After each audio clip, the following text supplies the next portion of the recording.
बा बा समज माझं चुकलं. मी मी एकदा देवी आईची माफी मागू का?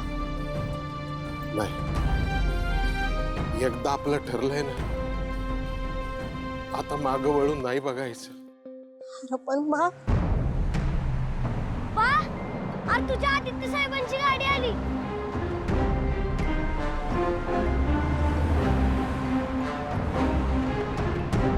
बहुतेक आपल्याला न्यायलाच आली.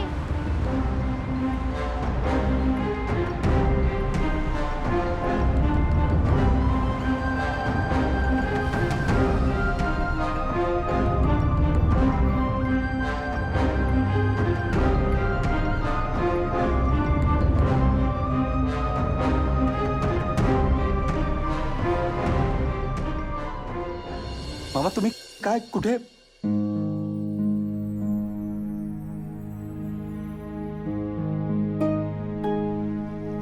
मामा तुम्ही कुठेही जाऊ नये असं मला मनापासून वाटतंय, पण तुम्ही काहीतरी विचार करूनच निर्णय घेतला असणार आहे आणि मी तुमच्या निर्णयाचा रिस्पेक्ट करतो. पण एक गोष्ट लक्षात ठेवा, कधी कुठली अडचण आली, काही लागलं तर तुमच्या या भाच्याला हक्काने हाक मारा. मी जिथे असेन तिथून तुमच्या समोर हजर होईन. मामा प्लीज.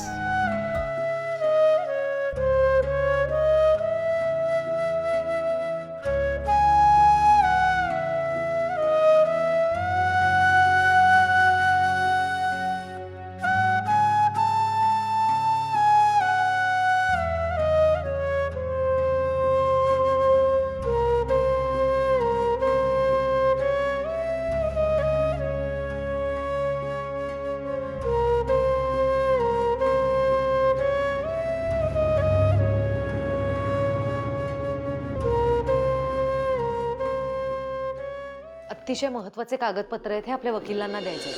बाकी कुणालाही नको. मारुतीला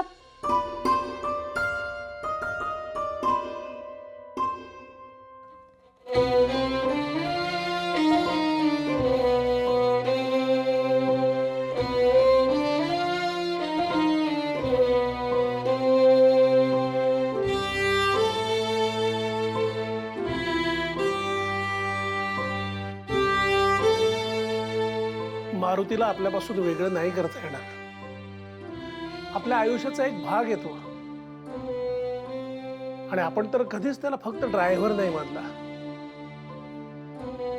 तो निघून गेला हे स्वीकारणं अवघड आहे आपल्याकरता, पण हा विषय थांबवूया आता.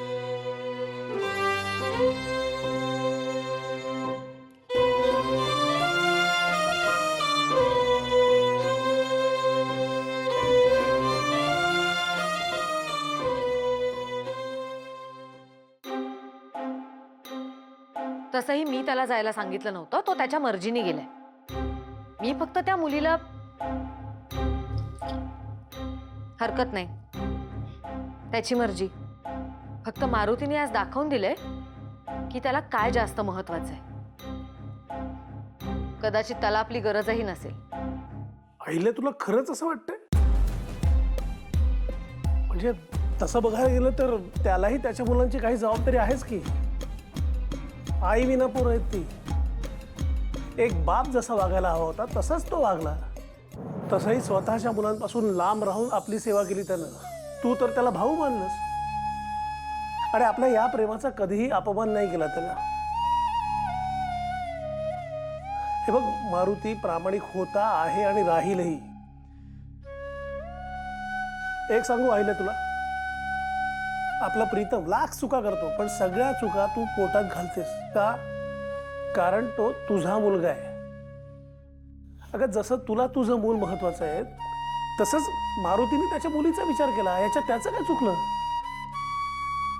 आणि जाताना रिकाम्या हाताने गेलाय तो.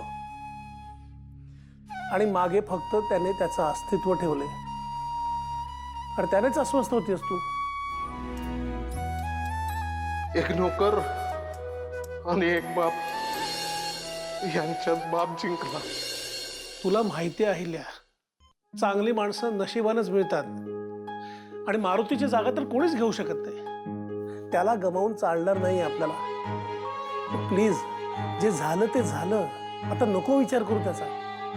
आधी मारुतीला थांबव. दादा म्हणतो ते बरोबर आहे वहिनी. मारुतीने आधी कधी कुठलीच चूक केली नाही. त्याला एक संधी द्यायला हरकत नाही.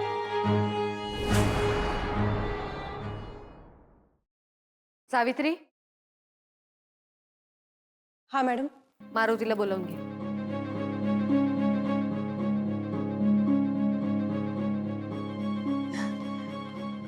दादा, मारुती दादांना बोलवून घ्या ना पटकन. ते राहू दे, मी देते. बिचारा आयुष्यभर वडापच चालवणार वाटतो. देवा, मी बाग आणि यानं वैजूसाठी सोडलं तर स्वतःसाठी कधी काही मागितलंय का तुझ्याकडं? नाही ना. पण आता मागतेय. तू काय बी कर, पण माझ्या बाला इथं थांबव. वाटल्यास तू मला शिक्षा कर, पण माझ्या बाला नको. ऐकशील ना माझं? मारुती, मारुती, मारुती. मॅडमनी बोलवलंय. काय झालं मॅडमनी? बार देवी आईनं बोलवलंय. काहीतरी महत्वाचं असणार. तू कसला बेविचार करू नकोस. तू जा आधी बंगल्यावर.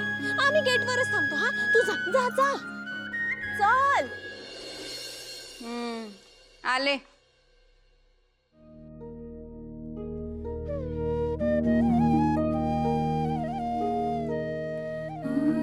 मॅडम, तुमचे आभार मानायला माझ्याकडे शब्द नाहीयेत. तुम्ही मला परत येण्याची संधी दिलीत. ही संधी नाहीये मारुती. तुझं या घराशी नातं आहे.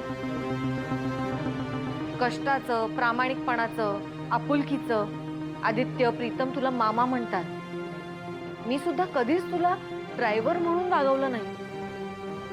कायम तुला माझा भाऊ समजत आले.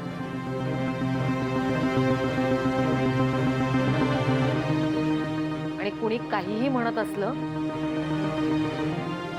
तरी तू आमच्यावर जे उपकार केलेस ते आजपर्यंत मी विसरलेले नाहीये.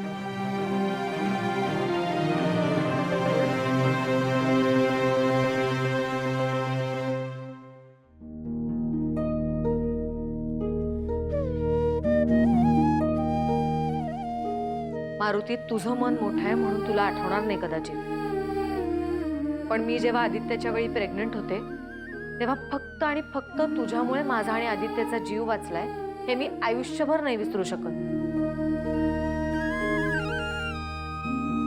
हे घर जितकं आमचं आहे तितकंच तुझंही आहे. आणि फक्त एका गोष्टीसाठी तू आम्हाला, या घराला सोडून जायला तयार झालास? इतक्या वर्षांचं नातं एका क्षणात मोडायला निघालास? माफ करा मॅडम, चुकलं माझं. माझ्या लेकरांचा विचार करूनच. पण चूक तुझी नव्हतीच. आणि तुला कुणीही जबाबदार धरलं नाही ना. तुला कुणी जायला सांगितलं. तूच तुझ्या मनाने सगळं ठरवलंस. नाही, ते ह्या घरची शिस्त म्हणून. ती पाळावीच लागेल सगळ्यांनाच, माझ्या सकट सगळ्यांना.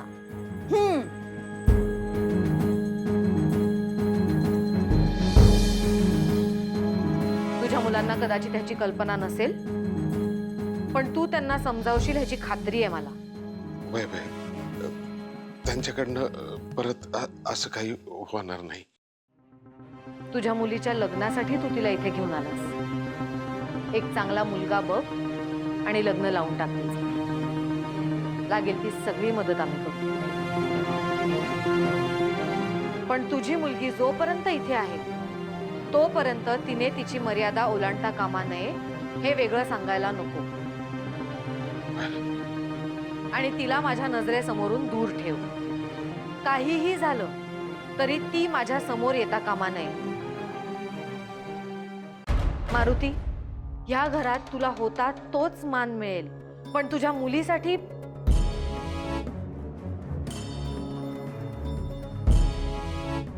चुकीला शिक्षा केली नाही की चुका होण्याची शक्यता वाढते. या घराच्या आजूबाजूला एक लक्ष्मण रेषा आखून घ्या. तिने ती कधीही ओलांडता कामा नये आणि ही जबाबदारी तुझी आहे. तुला जरा जरी आमची किंमत असेल तर तू तुझ्या मुलीला ती लक्ष्मण रेषा ओलांडू देणार नाहीस. आणि जर का तिने ती ओलांडली तर नाही, तसं नाही होणार. केवळ तुझ्यासाठी मी माझा आज निर्णय बदललाय. पण पुन्हा जर असं काही झालं तर नाही, माझा जीव गेला तरी ही वेळ मी पुन्हा येऊ देणार नाही. मॅडम, एकदा नाराज केले तुम्हाला, परत नाही करणार. शब्द आहे माझा. सावित्री,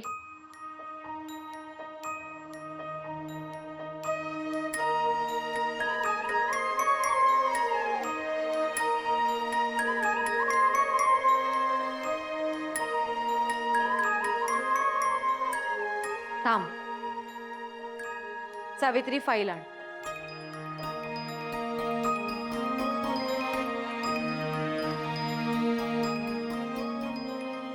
हे घराचे कागदपत्र सांभाळून ठेव.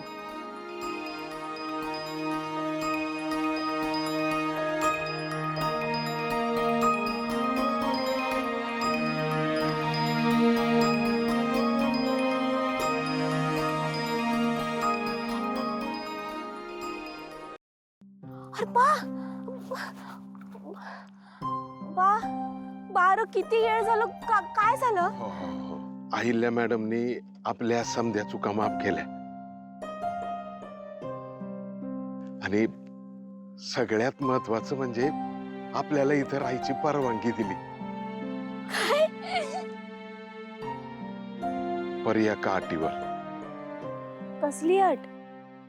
ह्या बंगल्याभोवती सगळ्या बाजूनी दोरीनं लक्ष्मण रेषा आखायला सांगितली. आता परत लक्ष्मण रेषा? आणि कोणासाठी?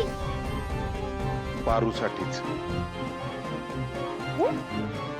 वय, आता काही झालं ती लक्ष्मण रेषा तू पार करायची नाही. कबूल? मला तसं वचन द्यावं लागेल.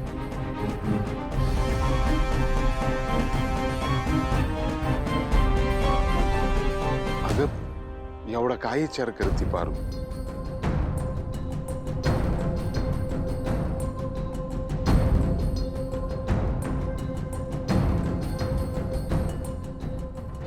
ठीक आहे बा, कबूल आहे. माझ्यासाठी माझ्या बाचा शब्द महत्वाचा. किती बी काय बी झालं तरी बी मी ती लक्ष्मण रेषा वलांडणार नाही. माझी पारू.